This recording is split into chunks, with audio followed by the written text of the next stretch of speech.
Hi friends, എല്ലാവർക്കും സുഖമല്ലേ? എൻ്റെ ഏകാന്ത യാത്രയിലെ പാർട്ട് 2 വീഡിയോയിലോട്ട് നമുക്ക് പോവാം. അങ്ങനെ ഞാൻ ഇങ്ങനെ നടന്നുകൊണ്ടേയിരിക്കുകയായിരുന്നു കേട്ടോ. തെളിഞ്ഞ ആകാശം ഇരുണ്ടുകൂടി നിൽക്കുകയാണ്. എപ്പോൾ വേണമെങ്കിലും മഴ പെയ്യാം എന്നുള്ള ഒരു സിറ്റുവേഷൻ ആയിക്കഴിഞ്ഞു. എനിക്ക് കണ്ടപ്പോൾ തന്നെ മനസ്സിലായി എന്തായാലും ഇപ്പോൾ മഴ പെയ്യുമെന്നുള്ളത്.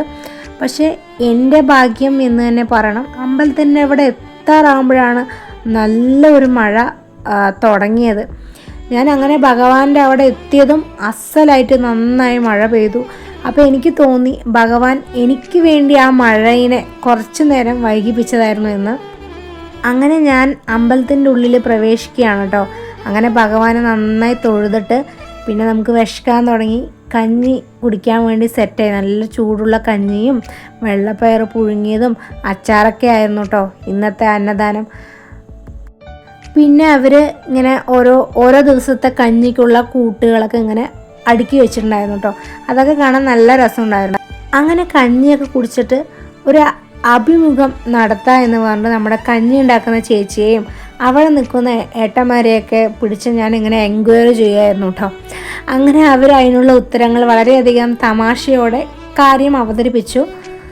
അങ്ങനെ പ്രാർത്ഥനയും കഞ്ഞുകൂടിയും എല്ലാം കഴിഞ്ഞപ്പോൾ അങ്ങനെ അമ്പലത്തിന് ചുറ്റും വലം വയ്ക്കുകയാണ്. ഒന്ന് പ്രാർത്ഥനയുടെ ഭാഗമായിട്ടാണെങ്കിലും മറ്റൊന്ന് എനിക്കെപ്പോഴും ഈ കുളം ഒന്ന് കാണണം, ഈ അറ്റ്മോസ്ഫിയർ ഒന്ന് എനിക്ക് ഇങ്ങനെ കണ്ടുകൊണ്ടിരിക്കാൻ ഭയങ്കര ഇഷ്ടമാണ്.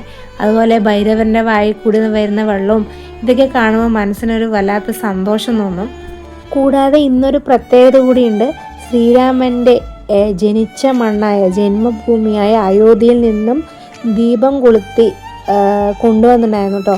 അപ്പോൾ അത് തൊഴാനുള്ള ഒരു ഭാഗ്യം കിട്ടി. ശ്രീരാമൻ്റെ കാൽപാദവും നിറഞ്ഞു നിൽക്കുന്ന ദീപവും കണ്ടപ്പോൾ മനസ്സിന് ഒരുപാട് സന്തോഷം തോന്നി. ഇന്നത്തെ ദിവസം എന്തായാലും വളരെയധികം ബ്ലെസ്സിങ് ആയിട്ടുള്ളൊരു ഡേ ആണ്. അപ്പോൾ നെക്സ്റ്റ് വ്ളോഗിൽ വീണ്ടും കണ്ടുമുട്ടാം. Tata bye bye.